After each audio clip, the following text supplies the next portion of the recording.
ఓం నమ శివాయ. Hi friends, welcome back to Hyderabadi సాల్ మిక్చర్. ఈరోజు వీడియోలో కార్తీక మాసంలో కాశీ నగరంలో జరిగినటువంటి గంగా హారతిని మనం ఈరోజు వీడియోలో చూసేద్దామండి. గంగా హారతి రోజుకి ఎన్నిసార్లు ఇస్తారు, ఎక్కడెక్కడ గంగా హారతి ఇస్తారు, గంగా హారతి టైమింగ్స్ ఏంటి అనే విషయాలతో పాటుగా ఈ గంగా హారతి ఎలా ఇస్తారు, ఎక్కడెక్కడ కూర్చుంటే మనకి ఎలా కనిపిస్తుంది, ఈ గంగా హారతి ప్రత్యేకత ఏంటి, ఈ గంగా హారతిని చేరుకునే క్రమంలో మనం ఏమేమి చూడబోతాము అనే విషయాలను గురించి ఈ వీడియోలో మనం తెలుసుకుందామండి. ముందుగా మేము ఉంటున్నటువంటి ప్లేస్ నుంచి గంగా హారతికి జరిగే ప్లేస్కి అయితే వెళ్తున్నామండి. ఈ గంగా హారతి దశాశ్వమేధ్ ఘాట్లో జరుగుతూ ఉంటుంది. అందుకోసం అనేసి మాకు ఉన్న టైము చాలా తక్కువ అన్నమాట. కాశీ విశ్వేశ్వరుని దర్శనం చేసుకొని వచ్చేసరికి చాలా టైం అయిపోయింది. అక్కడ నుంచి మేము వెళ్ళాలంటే మాకు సరిగా రూట్ కూడా ఐడియా లేదనమాట. అందుకోసం అనేసి ఈ రిక్షాని అయితే తీసుకున్నాము. ఇక్కడ రిక్షాలే ఎక్కువగా నడుపుతూ ఉంటారు. ఎందుకోసం అనంటే ఇక్కడ చాలా ఇరుగ్గా ఉంటాయి.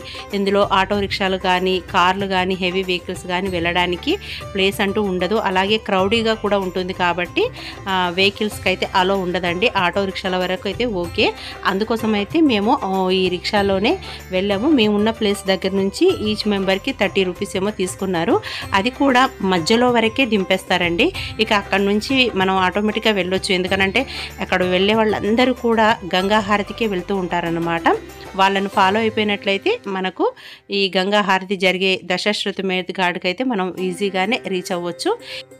ఇలా మనం గంగా హారతికి వెళ్ళే దారిలో బోల్డ్ అంత షాపింగ్ చేసుకునే ఐటమ్స్ అయితే ఉంటాయండి. డివోషనల్ పరంగా పువ్వులు ఉంటాయి, అలాగే రుద్రాక్షలు ఉంటాయి, దండలు, పూల దండలు, ఇంటికి అలంకరించుకున్నటువంటి ఐటమ్స్ కానీ, శివుడికి సంబంధించినటువంటి ఫొటోసు, విగ్రహాలు అలా చాలా ఉంటాయండి. కొనుక్కోవచ్చు, రిటర్న్లో కూడా కొనుక్కోవచ్చు. ఇక మనము దశాశ్వమేధ్ ఘాట్కి అయితే చేరుకున్నామండి. ఈ ఘాట్ కాశీ విశ్వనాథ మందిరానికి చాలా దగ్గరగానే ఉంటుందండి. అలాగే వారాహి టెంపుల్కు కూడా దగ్గరలోనే ఉంటుంది. ఈ ఘాట్ గురించి చెప్పాలంటే దశాశ్వమేధ్ ఘాట్ అని పేరు ఎందుకు వచ్చిందంటే ఇక్కడ బ్రహ్మదేవుడు 10 అశ్వమేధ యాగాలు చేశాడనేసి ఈ దశ అశ్వమేధ్ ఘాట్ అనేసి వచ్చిందండి. ఇక్కడ అంతేకాకుండా పార్వతీదేవి కూడా సంథింగ్ ఏదో చెప్తూ ఉంటారు. ఇలా 2 రకాలుగా ఉన్నాయన్నమాట. అందుకోసమని ఈ దశాశ్వమేధ్ ఘాట్ అనేది చాలా చాలా పవిత్రమైనది. అంతేకాకుండా మిగిలినటువంటి ఘాట్ల కంటే కూడా ఈ ఘాట్లోనే ఎక్కువగా స్నానాలు ఆచరిస్తూ ఉంటారన్నమాట. ఇందులో స్నానాలు చేయటం మూలాన ఆత్మ పరిశుద్ధమవుతుందండి. శరీర మలినాలన్నీ తొలగిపోతాయని, పాపాలన్నీ తొలగిపోతాయని భక్తుల యొక్క ప్రగాఢ విశ్వాసం. అందుకోసమనే ఈ ఘాటు చాలా చాలా పవిత్రమైనది. మిగతా కొన్ని ప్రదేశాలలో కూడా ఈ గంగా హారతి అనేది జరుగుతూ ఉంటుంది, కానీ ఇక్కడ విశేషంగా జరుగుతుంది. భక్తులందరూ కూడా ఇక్కడికి చాలామంది వస్తూ ఉంటారు. ఈ కాశీ గంగా హారతి ప్రతిరోజు జరుగుతుందండి. ఉదయం జరుగుతుంది, అలాగే సాయంత్రం వేళ కూడా, అంటే డైలీ 2 టైమ్స్ జరుగుతుందనమాట. మార్నింగ్ టైమింగ్స్ వచ్చేసి మనకు 4:30 నుంచి 5:30 వరకు, అలాగే సాయంత్రం 6:30 నుంచి 7:30 లోపల జరుగుతుందనమాట. అప్రాక్సిమేట్లీ ఈ టైమింగ్స్ అనేది 45 మినిట్స్ వరకు ఈ గంగా హారతి అనేది జరుగుతుంది. అయితే సీజన్ను బట్టి మారుతుందన్నమాట. ఇప్పుడు సమ్మర్లో అనుకోండి మనకు కొంచెం సన్సెట్ అనేది లేటుగా అవుతుంది కదా, అందుకోసం అనేసి కొంచెం లేటుగా అవుతుంది. అంటే 6 o'clock స్టార్ట్ అవుతుంది అనుకున్నది 6:30కి స్టార్ట్ అవుతుంది. అదే మనకు వింటర్లో అనుకోండి, చలికాలంలో అనుకోండి 6:30 అనుకున్నది కాస్త 6 o'clockకే స్టార్ట్ చేస్తారనమాట. మార్నింగ్ టైమింగ్స్ కూడా అంతేనండి. 4:30 అనుకున్నది చలికాలంలో అనుకోండి 5 o'clock స్టార్ట్ అవుతుంది. అదే సమ్మర్లో అనుకోండి 4:30కి అనుకున్నది 4 o'clock కూడా అవుతుందన్నమాట. ఇలా మన వాతావరణాన్ని బట్టి టైమింగ్స్ అనేది చేంజ్ అవుతూ ఉంటుంది, ఒక 1/2 hour 1 hour అలాగా. కానీ ఏదేమైనా 45 మినిట్స్ వరకు మాత్రం ఈ కాశీ గంగా హారతి అనేది ఇస్తూ ఉంటారు. ప్రతిరోజు కూడా వేలాది మంది, లక్షలాది మంది కూడా వచ్చేసి ఈ కాశీ నగరంలో జరుగుతున్నటువంటి అత్యద్భుతమైనటువంటి కాశీ గంగా హారతిని అయితే తిలకిస్తారు. కాశీకి వచ్చిన వాళ్ళు ఈ కాశీ విశ్వనాథుని ఎలా దర్శనం చేసుకుంటారో అదేవిధంగా ఈ కాశీ గంగా హారతిని మాత్రం మిస్ అవ్వకుండా, చూడకుండా వెనుతిరిగిన వారు చాలా చాలా అరుదుగా ఉంటారు. కాశీ గంగా హారతి ఖచ్చితంగా దగ్గర నుండే చూడాలనే కోరిక ఉన్నవాళ్ళు ఒక హారతి టైం కంటే ఒక 1 hour 1.5 hour ముందే వెళ్తే కనుక మనం ముందు వరుసలోనే కూర్చోవచ్చండి. దగ్గరగా కూర్చోవచ్చు. అలాగే అక్కడ వాళ్ళు తాళ్ళు కడతారనమాట. ఆ తాళ్ళ దగ్గర నుంచి మనం కూర్చున్నట్లయితే అక్కడ అన్నీ కూడా చూడొచ్చు. మనం కూడా సర్వీస్ చేయొచ్చు అనమాట. అంటే అక్కడ దగ్గర కూర్చున్నట్లయితే వాళ్ళు హారతులు పెడతారు. అందులో కర్పూరం వేయొచ్చు, వత్తులు వేయొచ్చు, నూనె వేయొచ్చు. ఈ గంగా హారతిని ఇవ్వడానికి 7 పండితులు ఉంటారండి. ఆ పండితుల దగ్గర ఒక్కొక్కరి దగ్గర ఒక్కొక్క గంట ఉంటుంది. ఆ గంటలకు తాళ్ళు కట్టేసి ఉంటాయన్నమాట. అయితే ముందు వరుసలో కూర్చున్న వాళ్ళు ఆ తాళ్ళను పట్టి లాగొచ్చండి, అంటే గంటలను కొట్టవచ్చు అనమాట. అంటే హారతి ఇస్తున్న టైంలో మన స్వహస్తాలతో మనమే అలా గంట కొడుతూ ఉంటే ఎంత హ్యాపీగా ఉంటుంది ఇంత లక్షల మందిలో. అందుకోసమైనా మనం ముందుగా వెళ్ళాలండి. అంతేకాకుండా కర్పూర హారతి ఇచ్చేటప్పుడు కర్పూరాన్ని కూడా వేయచ్చు. ఇలాంటివన్నీ కావాలి మనం చేయాలి అని అనుకుంటే మాత్రం కాస్త ముందుగా వెళ్ళేసేసి అలా కూర్చున్నట్లయితే మనకు దగ్గర నుంచి కాశీ గంగా హారతిని చూసేసి జన్మ చరితార్థమైందని ఫీల్ అవ్వచ్చు అనమాట. అంతేకాకుండా ఇంకొక ఆప్షన్ అండి, అదేంటంటే పడవలో కూడా కూర్చొని వెళ్తూ ఉంటారు. చాలామంది పడవలో కూర్చొని చూస్తూ ఉంటారు. అదైతే చాలా మెమొరబుల్గా ఉంటుందండి. కాకపోతే ముందే వెళ్ళాల్సి ఉంటుంది. ఈచ్ మెంబర్స్కి ఇంత అని తీసుకుంటారనమాట. అంటే అప్పుడు వాళ్ళు తెలియని వాళ్ళనైతే ఒకలాగా, తెలిసిన వాళ్ళనైతే ఒకలాగా. తెలిసిన వాళ్ళు మీన్స్ ఏంటంటే వాళ్ళకు తెలిసిపోతుంది వీళ్ళు కొత్తగా వచ్చారు, మొదటిసారి వచ్చారు, ఏం తెలియదు అనేది వాళ్ళు ఇట్టే కనిపెట్టేస్తారు. సో అందుకోసం అనేసి వాళ్ళు ఒక 200 అడిగారు అనుకోండి, మనం 100 నుంచి బార్గెనింగ్ చేస్తే 150 రూపీస్కి అయితే మనల్ని కూర్చోబెట్టుకొని చూపిస్తారన్నమాట. అయితే ఈ పడవల్లో కూడా కూర్చోబెట్టుకొని మిగతా ఘాట్లన్నీ చూపించుకొని వచ్చేసి ముందుగా వెళ్తే తీసుకొచ్చేసి గంగా హారతికి కూడా చూపిస్తూ ఉంటారు. ఇలాంటి సదుపాయం కూడా ఉంటుంది. దానికి వేరే రేట్ అండి. ఏదేమైనా 100 to 150 రూపీస్ అయితే పెట్టడము కరెక్ట్ అండి. అంతకంటే ఎక్కువ అంటే మాత్రం తప్పదన్న పరిస్థితిలో పెట్టాల్సింది. ఇలా పెట్టుకొని కూర్చొని చూసినట్లయితే చాలా చాలా బాగుంటుందండి. చాలామంది హెలికాప్టర్లో కూడా వచ్చి చూసేవాళ్ళు కూడా ఉన్నారండి. ఇక్కడ చూస్తున్నారా, వీళ్ళు ఏంటంటే గంగమ్మయ్య అలంకరణ చేసుకొని వచ్చారు, శివయ్య వేషం వేసుకొని వచ్చేసి మనకు బొట్లు పెడుతూ ఉంటారనమాట. అలాంటి వాళ్ళు కూడా వస్తారు. అదేవిధంగా ఈ సమయంలో కొంచెం జాగ్రత్తగా ఉండాలండి. మనం తీసుకెళ్ళినటువంటి వాల్యుబుల్ వస్తువులను మిస్ చేసుకుంటే మాత్రం ఇక్కడ ఎవరు బాధ్యతలు కాదు. ఎవరికైనా చెప్పుదామన్నా చెప్పలేము, ఎందుకంటే అంత క్రౌడీగా ఉంటుంది. చెప్పితే వినేవాళ్ళు కూడా లేరు. అదేవిధంగా ఇప్పుడు మనం వీడియోలో చూసాం కదండి, పైనుంచి కూడా చూడొచ్చు. చుట్టుపక్కల షాపుల వాళ్ళు కూడా పిలుస్తూ ఉంటారు, మా పైనుంచి ఇంటి పైనుంచి కూర్చోవచ్చు, మీకు పైన బెంచీలు, స్టూళ్ళు, కుర్చీలు ఉన్నాయి, చైర్స్ ఉన్నాయి, సోఫాలు ఉన్నాయి, రండి అక్కడ నుంచి చూడండి, చూస్తే ఇంత ఛార్జ్ అని చెప్తారనమాట. 200, 100 రూపాయలు అని అంటారు. చాలా బాగా కనబడుతుంది, డిస్టర్బెన్స్ ఉండదు, రండి అని పిలుస్తూ ఉంటారు. కావాలనుకున్న వాళ్ళు అలా కూడా వెళ్ళి కూర్చొని చూడొచ్చు. కాకపోతే మనము ఇలా దగ్గర నుంచి చూడాలనుకుంటే మాత్రం ఎటువంటి విలువైనటువంటి వస్తువులను తీసుకెళ్లకుండా వెళ్ళినట్లయితే మనం ఈ గంగా హారతిని ప్రశాంతంగా దర్శనం చేసుకోవచ్చండి. అంతేకాకుండా ఈ గంగా హారతి ఇస్తుంటే మనసు ఎంత పులకించిపోతుందో రండి. ప్రతి ఒక్కళ్ళు కూడా వీడియో కాల్స్ మనం చూడడమే కాకుండా మన ఇంట్లో వాళ్ళకు కూడా ఫోన్లు చేసేసి వీడియో కాల్స్ చేసి చూపిస్తూ ఉంటారు, వెల్ విషర్స్కి చూపిస్తూ ఉంటారు. అంటే కొంతమందికి ఇష్టం ఉంటుంది కదా, వాళ్ళకు కూడా గుర్తొచ్చేసి చేస్తూ ఉంటారు. మేము కూడా అలాగే చేసి చూపించాము, కానీ సిగ్నల్స్ కూడా కొంచెం అందే ఛాన్సెస్ తక్కువగా ఉంటాయి. ప్రతి ఒక్కరు కూడా ఇది చూసిన వాళ్ళ కళ్ళల్లో ఖచ్చితంగా ఆనంద బాష్పాలు అయితే వస్తాయండి. ఇంక్లూడ్ నేనైతే చాలాదా, ఎందుకు ఇంత ఈ కాశీ విశ్వేశ్వరుడికి, ఇంత గంగమ్మకి ఎందుకు ఇంత ఇష్టం, నేనంటే ఇంత భాగ్యాన్ని కల్పించారు నా కళ్ళకి అనేసి మాత్రం చాలా సంతోషపడ్డానండి. చాలా హ్యాపీగా ఫీల్ అయ్యాను. చాలా ఇక ఆ క్షణం ఇది చాలు అన్న ఫీల్ అయితే వచ్చిందండి. చాలా బాగా జరుగుతుంది. వీళ్ళు ఇచ్చేవాళ్ళు కూడా రకరకాల సేవలను చేస్తూ ఉంటారు. అమ్మవారికి హారతులను ఇస్తారు, వింజామరాలు విసురుతారు, పుష్ప అలంకరణ చేస్తారు, పుష్పాభిషేకాలు చేస్తూ ఉంటారు, మంత్ర పుష్పాలను సమర్పిస్తూ ఉంటారు. ఈ హారతులు ఇచ్చే ముందర ఎవరైనా ప్రముఖులు వస్తారండి, వచ్చేసి వాళ్ళు ఒక ప్రత్యేకమైనటువంటి ప్లేస్ను అరేంజ్ చేస్తారనమాట. ఆ ప్లేస్లో ఉండి వాళ్ళు గంగా మాతకి పూజ చేసిన తర్వాత వీళ్ళు మిగతా ఈ 7 ఉంటారు కదండి పండితులు, వాళ్ళు శంఖారావం చేసిన తర్వాత అప్పుడు ఈ గంగా హారతి అనేది స్టార్ట్ అవుతుంది. అలాగే శంఖారావం అనేది చివర్లో కూడా ఇస్తారన్నమాట. ఈ గంగా హారతిని తూర్పు, పడమర, ఉత్తర, దక్షిణ ఈ 4 దిక్కులలో కూడా 4 దిక్కుల వైపు తిరుగుతూ హారతిని ఇస్తూ ఉంటారు. ప్రతి ఒక్కటి కూడా ఇచ్చేటువంటి గంగా హారతికి ఇచ్చేటువంటిది కూడా ఈ 4 వైపులా తిరుగుతూ అన్ని వైపులా కూడా పూజలు చేస్తూ మనకు ఈ గంగా హారతిని మనందరికీ కనిపించే విధంగా చేస్తారండి. ఇప్పుడు కొంచెం మందే ఉన్నారండి, ఇంకా వీకెండ్లో కానీ ప్రత్యేకమైనటువంటి పూజల టైంలో కానీ చాలా మంది ఉంటారనమాట. అసలు లక్షల్లో ఉంటారు జనాలు. ఈ ప్రాంతం అంతా శ్రీ కాశీ విశ్వనాథుడి గంగామాత యొక్క నామస్మరణతో మారుమోగుతూ భక్తి పారవస్యంతో మునిగి తేలుతూ ఉంటారు భక్తులందరూ. ఇందాక మనం వీడియోలో చెప్పుకున్నాం కదండి, ఒక తాడు కడతారని. ఇదిగోండి వీడియోలో కనిపిస్తుంది కదా, ఆ తాడు అలా కడతారనమాట. అక్కడ కూర్చున్నట్లయితే మనకు అన్ని దగ్గర నుండి చూసే ఛాన్సెస్ ఉంటుందన్నమాట. ఇలా తాడుకు లోపల ఉన్న వాళ్ళు విఐపీస్ అనమాట. ఆ విఐపీస్ అక్కడ కూర్చుంటారు. ఈ తాడు దగ్గర కూర్చున్నట్లయితే మనము ప్రతి ఒక్క గంగామాతకు చేసేటువంటి సేవను కనులారా మనస్ఫూర్తిగా చూసే ఛాన్సెస్ ఉంటుందన్నమాట. ఇదిగో అయిపోగానే చుట్టేస్తున్నారు చూసారా, అలా తీసేస్తూ ఉంటారు. ఏది ఏ కార్యక్రమము కంప్లీట్ అవుతుందో దాన్ని వెంటనే సర్దేస్తూ ఉంటారనమాట. ఎవరి విధి నిర్వహణ వాళ్ళు చేస్తూ ఉంటారు విధిగా. ఈ గంగా హారతిని చూడడానికి దేశం నలుమూలలా వస్తూ ఉంటారు. అయితే ఇక్కడ దగ్గరలో ఉన్నటువంటి వాళ్ళు కూడా, అంటే రెగ్యులర్గా వారణాసిలో ఉన్న వాళ్ళు కూడా ఈ గంగా హారతిని చూడడానికి వస్తారు. ఇలా వచ్చినటువంటి భక్తులు గంగా హారతి మెయిన్ హారతులు అయిపోగానే చాలామంది వెళ్ళిపోతూ ఉంటారు. దూర ప్రాంతాల నుండి వచ్చిన వాళ్ళు మాత్రము స్టార్టింగ్ నుంచి ఎండింగ్ వరకు కూడా కూర్చొని చూస్తూ ఉంటారు. ఆ తర్వాత కూడా ఆ ప్రాంతాన్ని అంతా చూస్తూ ఉండిపోతారనమాట. కాసేపు కూర్చుంటారు. అలా వెళ్ళిపోవటం మూలాన దగ్గర ఉన్న వాళ్ళు మేము కూడా కొంచెం ముందుకు వచ్చేసామండి. అలా ముందుకు వచ్చేయటం మూలన చూడండి, అచ్చం గంగా హారతి ఇచ్చే ముందర అక్కడ ఉత్సవ విగ్రహాలను పెడుతూ ఉంటారనమాట.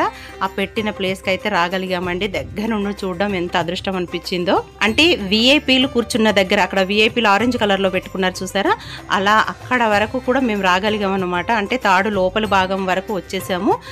దగ్గరగా అనమాట, పీఠానికి దగ్గరలో కూర్చొని చూడగలిగామండి. హారతులన్నీ అయిపోయిన తర్వాత శాంతి మంత్రాన్ని కూడా పఠిస్తారు. తర్వాత ప్రతి ఒక్క దేవతకు, ప్రతి ఒక్క సాధు సన్యాసులందరికీ కూడా ఇక్కడ జయ జయ ధ్వానాలు చేపిస్తారు భక్తులతో. అది విందామండి. बोलो गंगा माता की, बोलो गोवर्धन नाथ की, राजा रामचंद्र की, बाबा विश्वनाथ की, अन्नपूर्णा माता की, लक्ष्मी माता की, सरस्वती माता की जय, शीतला माता की जय, ब्रह्म स्वरूप श्री सत्य साईं बाबा की जय, परमहंस देव सद्गुरु श्री बापूजी महाराज की जय, श्री श्री शोभा माता की जय, समस्त देवी देवताओं की जय, समस्त संत महात्मा ऋषियों की जय, नमः पार्वती पते हर हर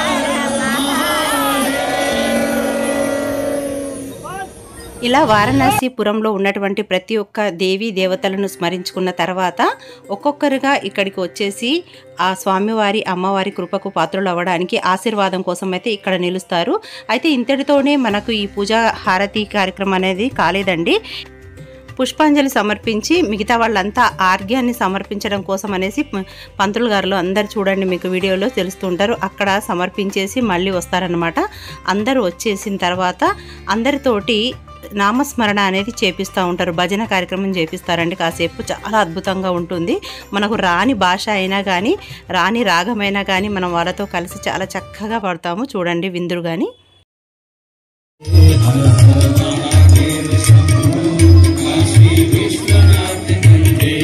हर हर महादेव शंभो काशी विश्वनाथ गंगे, हर हर महादेव शंभो काशी विश्वनाथ गंगे, हर हर महादेव शंभो काशी विश्वनाथ गंगे, हर हर महादेव शंभो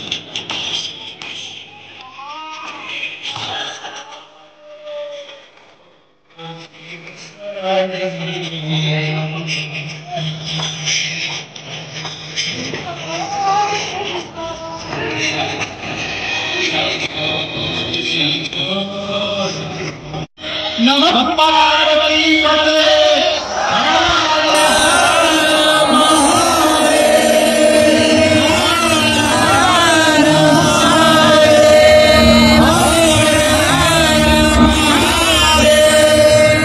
प्रेम से बोली श्री गंगा माता की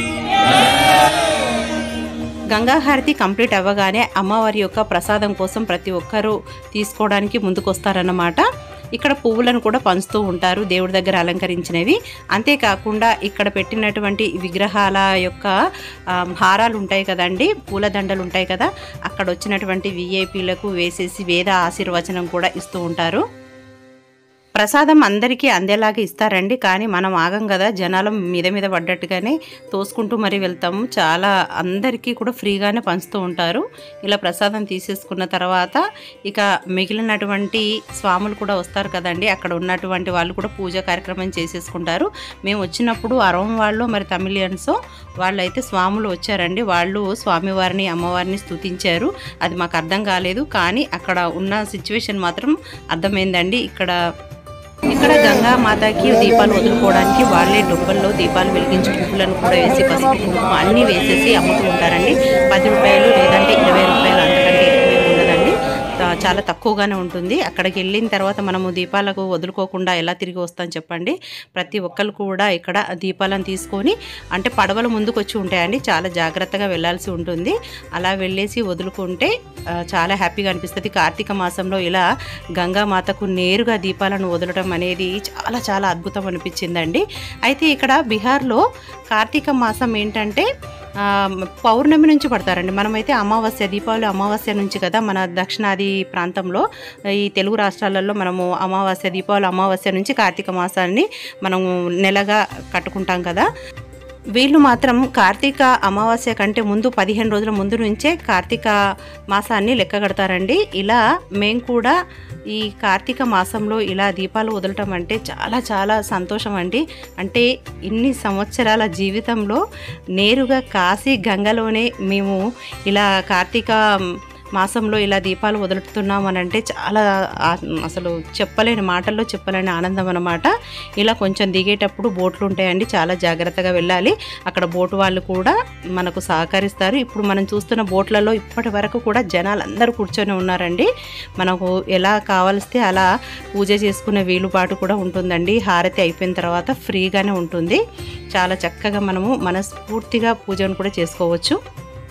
దీపాలను వదులుతున్న టైంలో కూడా మనకి ఇక్కడ ఫోటోగ్రాఫర్స్ ఉంటారండి, అలాగే గైడ్స్ వాళ్ళు కూడా ఉంటారనమాట. మనం ఫొటోస్ కావాలంటే ఫొటోస్ తీసేసి అప్పటికప్పుడు ఇస్తూ ఉంటారు. 45 రూపీస్ 50 రూపీస్ అంటారు సైజుల వారీగా. అంతేకాకుండా ఇక్కడ వెలుగులో మనకు చుట్టుపక్కల అన్నీ కూడా దేవాలయాలే కనిపిస్తూ ఉంటాయండి. చాలా బాగుంటుంది అనమాట. కాస్త టైం తీసుకొని వెళ్ళినట్లయితే చాలాసేపు అక్కడ టైం స్పెండ్ చేయొచ్చండి.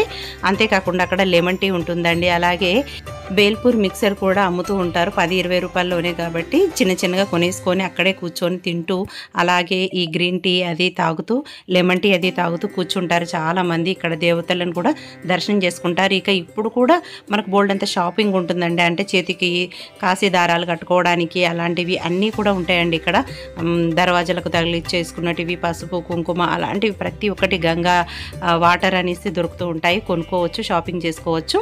మాకు ఇక్కడ గైడ్ తగిలారండి, రేపు అన్నీ చూపిస్తాం మేడం అనేసి నెంబర్లు, కార్డులు, విజిటింగ్ కార్డులు కూడా ఇచ్చారు.